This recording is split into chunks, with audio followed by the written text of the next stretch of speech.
Right, time now is midnight 36, 24 minutes to 1 o'clock on Wednesday, the 22nd of June. I've just looked at a video I recorded and I realised I need to get clearer and clearer and clearer on things. Now, I've talked in one of my videos, I'm not sure which one, about the worst, darkest, most extreme, most sick, most twisted, most evil plans I've ever concocted. Now, I don't really want to go over all that because, and I don't really want to start blaming Big Pharma again, because what's gone has gone, what's been has been, and what's done is done. And like I've been told a million times, you didn't actually do it, you didn't actually go through with it, and but I am still carrying around a big burden, not of guilt, but of, why did I have to go to that, why did those thoughts have to pop into my head? And why was I so adamant? Well, I'll tell you why. Because you feel, not only do you feel useless, you feel numb, you feel disconnected, you feel a waster, you feel like a tramp, you feel low, you feel dead, you feel depressed, you feel numb. You just, any sort of, and doctors recently, I mentioned the drug, and they're like, oh no, they really are panicking because they know the harm it does. And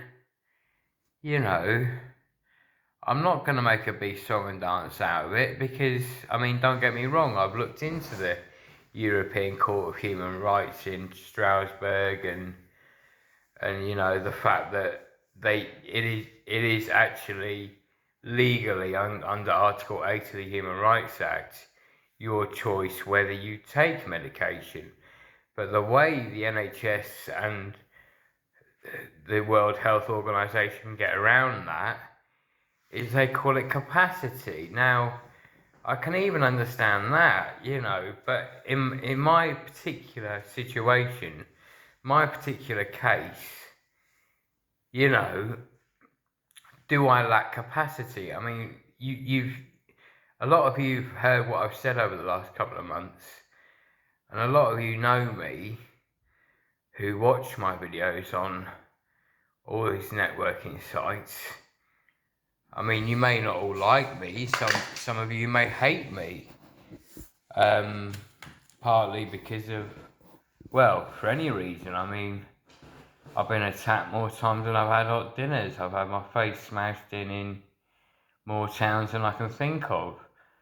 But up till now, I haven't reacted until ending up here. And even now, I didn't react. But what I did do was told them a very dangerous story about what I would do if someone was to try on with me. Because why should I be the victim? Why should I always be the one that takes the beating? I'm not having it anymore. So, and what another thing, going off the subject slightly, we'll come back on to what I was saying, is the fact that it's the fact that I've lost about not 80% of my contacts, which is very annoying. But again, I just have to accept. But anyway, as I was saying, this lad called Matthew, who I met in Nottingham city centre, I don't think I'll ever see him again, because he's got my old number. I haven't got his number. There's no way of us communicating, so I'm just going to have to put that one down to a sad loss, which is a great shame, because he could have been a great friend. But all is not lost, you know, I haven't given up hope. I'm still fully fighting. As you can see, my mum's bought me a bottle of Coke and some chocolate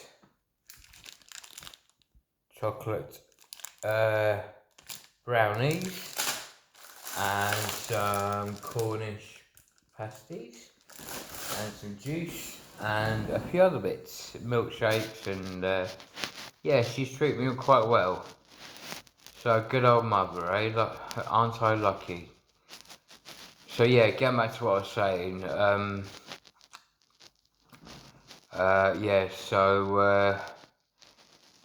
I kind of know where Matthew lives, but I can always start again. You know, I can always get back to that perfect place where nothing bothers me and I can handle any situation and not need to allow people to descend into violence towards me.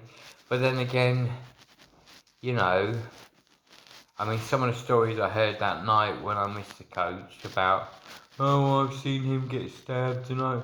I'm like, oh, fuck off with you. You know, it's just this hard man, sort of big man routine, and it's pathetic. It's a load of bollocks.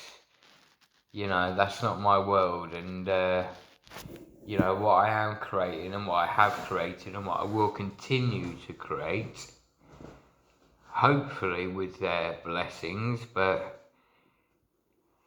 it's kind of climbing mountains because they've got me as someone that doesn't look after themselves, who doesn't know what he's doing, and is a complete idiot and a irritation to their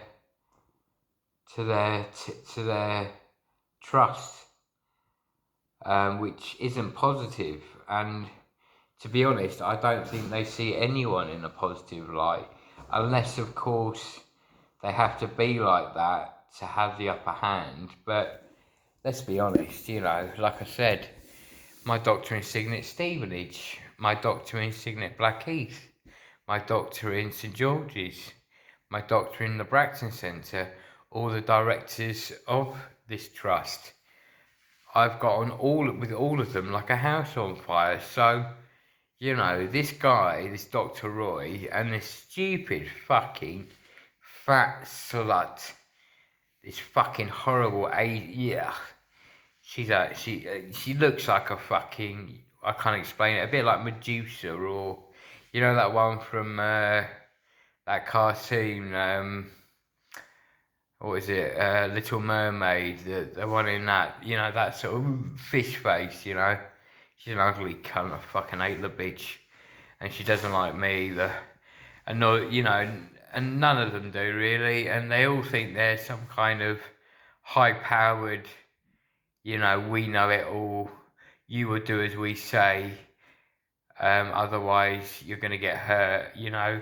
And going back to what I said about this Capacity Act, I mean, you know, what does capacity mean? I mean, I'm going to Google it, I think I'm going to try and get a definition of it, but it's so, like, open to interpretation that it's impossible to nail down and actually have a thoroughly rock solid not argument but communication, conversation, and actually get to the bottom of what capacity actually means. Because what they're trying to suggest with me is that I don't understand that I need to take this medication. Well, I'm kind of not completely against that notion. You know, I do kind of believe that, you know, it does kind of help at the moment, you know, to keep me steady, to keep me stable. But the main problem is, like I've been over before, is the fact that, you know, you get into this happy place and it gets used against you in these places, you know, that they play tricks constantly, whether it's shining a torch through your window, you know, your light's on, they can see in here, well, maybe they can't, but it's just little things like that, and things like, shouting me for dinner when they know I don't eat that crap because it's deadly food. It just kills your life, what's the word? What makes your body tick over? Your energy, your pizzazz, if you like, your get up and go, your fire. So I don't even go near it. I mean, occasionally, if it smells okay, I might try a bit, but you know, they should know by now, and that's just one of two tricks. There's thousands of them they play sometimes, and it's very hard to keep up, and it's very hard not to raise your voice.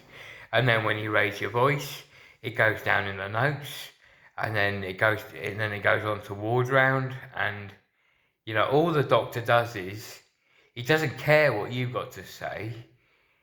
This is what happened yesterday. Um, he just reeled off a load of, do you want this? Are you going to do this? Are you going to do this? Are you going to do this? And that was it. And they even put a fucking blanket down as if I'm that much of a dirty person. And I mean, maybe they got a point. Maybe there is an odour about me, but, I've been having about, literally, this is the truth, honest to God, I've been having about 10 showers and about 3 baths every day. The reason I'm doing that is to relax my muscles, and any time I feel sleepy, I just go straight in a freezing cold shower and bang. It's amazing. It really, really, really wakens your senses. It livens you up. It makes you feel, you feel amazing. So that's another little trick I've learned since being here. So, coping wise, I'm doing quite well. I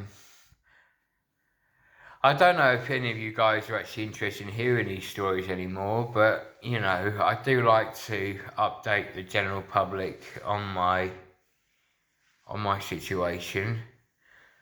And I do think it's interesting to follow someone's life story, particularly when they're going through particularly rough times through not really any fault of their own, apart from being overly too much emotion. But maybe, to be honest, I don't think I was overdoing it on the bodybuilding chemicals and the vitamins, minerals, and all the rest of it.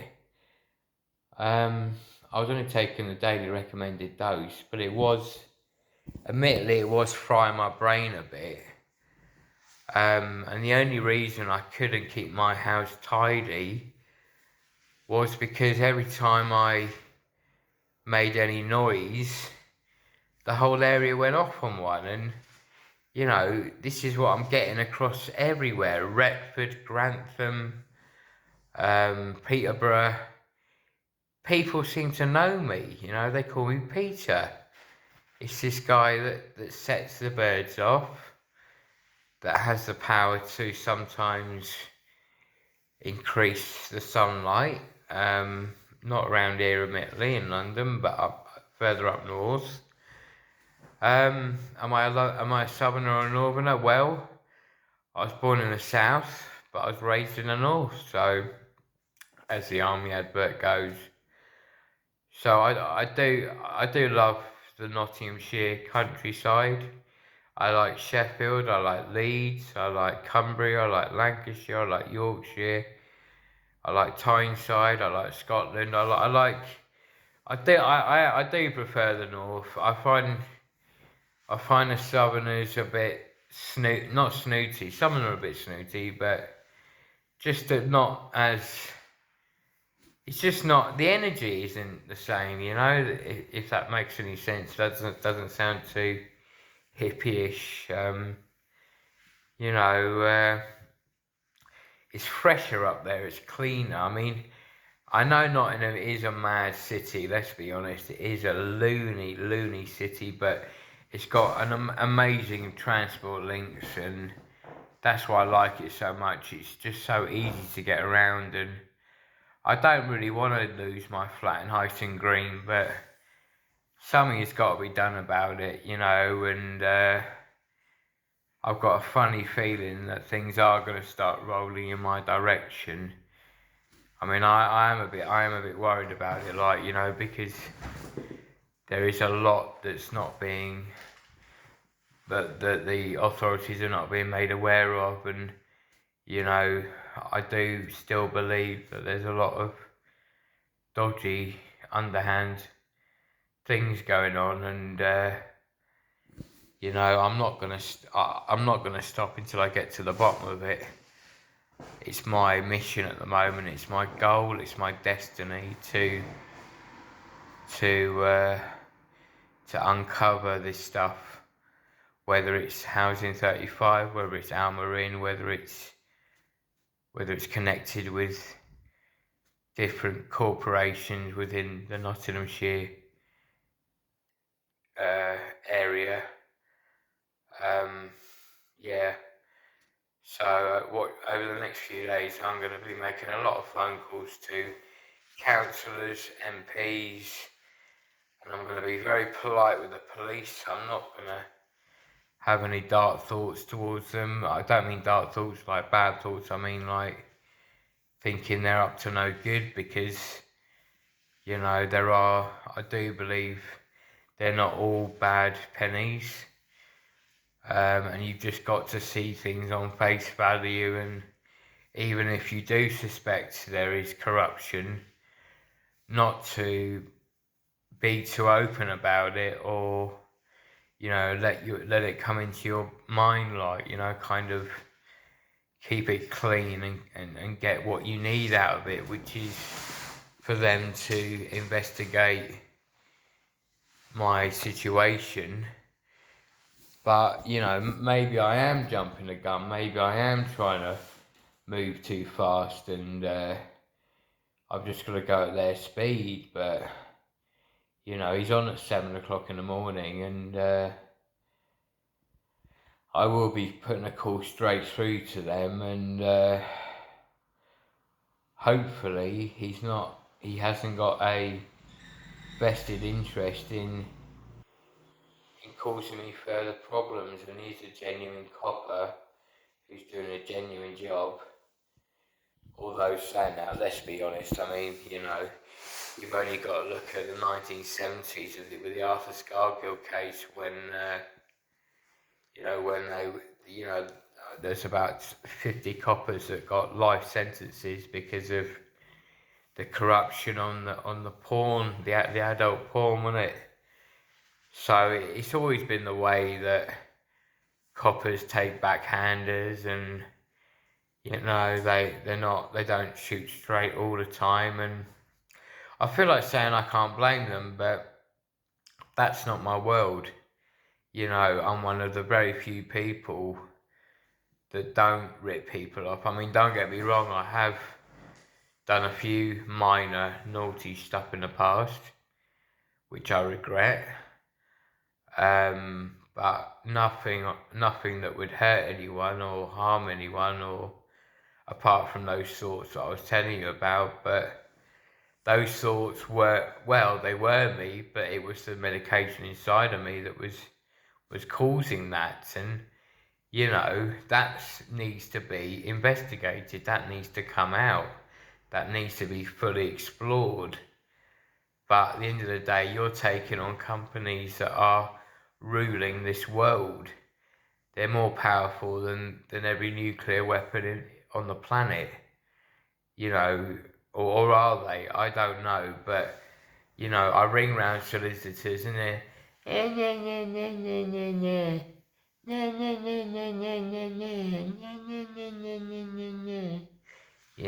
fucking idiots. They're scared, and they got a fucking right to be scared, because and I've been getting some very strange phone calls lately. That's another thing. Off of various people. In fact, this whole conversation is really worrying me. So I'm going to calm down now. I'm going to forget about everything that I've said. I will be uploading this, and you can replay it as many times as you want. And if there is anyone with any other similar stories, or not that I want to get together with you and make a song and dance over it, because it ain't gonna work. They are who they are, and that's the end of it. So, but yeah, my heart is not in a good place at the moment after what we've been talking about. So hopefully, I can do something to recover and feel better again. But yeah, we've covered a lot, and I hope you like what you hear from me, and I hope you realise what I'm doing is kind of called the clearing work. It's kind of, kind of freeing your soul, freeing your mind, freeing your body, and learning how to cope. And anyways, a lot more to come, people. A lot more to come. So stay tuned. Over and out. Good night, people. Sleep tight. Don't let the bed bugs bite. Good night.